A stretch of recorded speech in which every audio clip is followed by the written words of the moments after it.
Well, I guess I have a few great memories of my great-grandpa.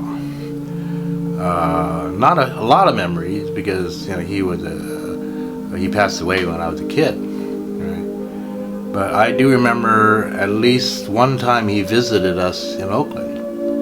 I don't know whether that was the only time, but I remember what a stern-looking guy he was. I mean, he was the type of guy that he would look at you and you would, get intimidated. And he had this rough, tough, don't mess with me kind of look. Right? And I don't know whether that's a Yong trait overall or whether that was just him. And I remember when he visited us in Oakland, that he opened up a suitcase. I think he had 2 suitcases. And one suitcase was full of Yong, right? Chinese rice tamales, and we said, "What? That was pretty cool." I don't know whether he made them, or whether his wife made them, or he bought them, but that he would come all the way from Chicago to bring us food.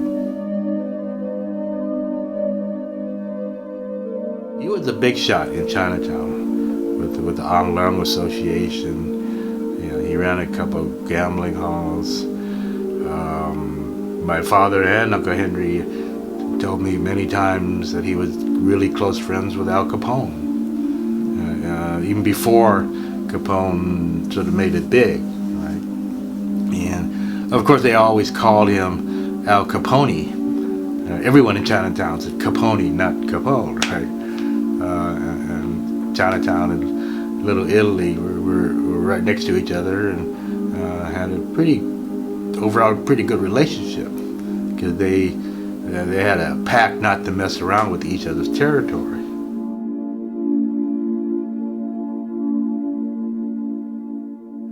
I remember that my father always talked about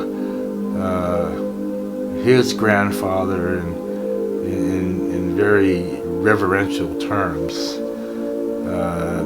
What a strong role model he was. Not to suggest that gambling had to be the only field of endeavor, but I think my dad got a lot of strength from his grandfather. I remember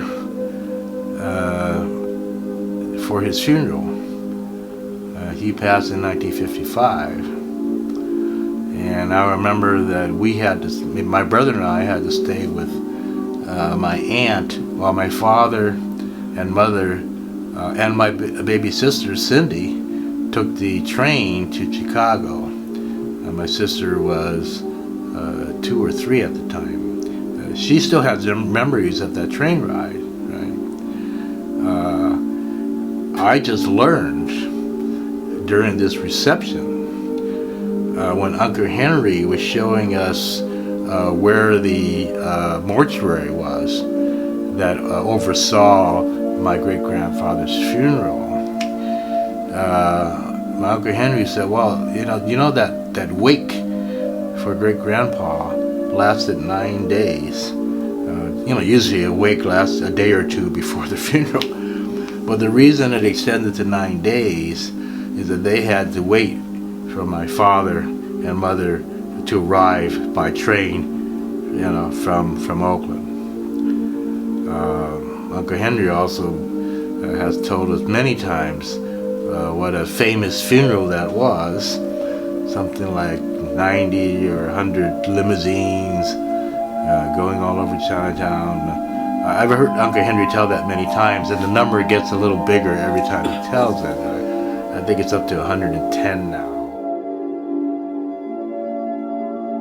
So, even though my grandpa died in 1955, and I was just 7, right? He was an important part of my life, and I'm trying to learn more retrospectively, about him, about the entire Yong family. And it's a fascinating story, right? And we're learning more every day.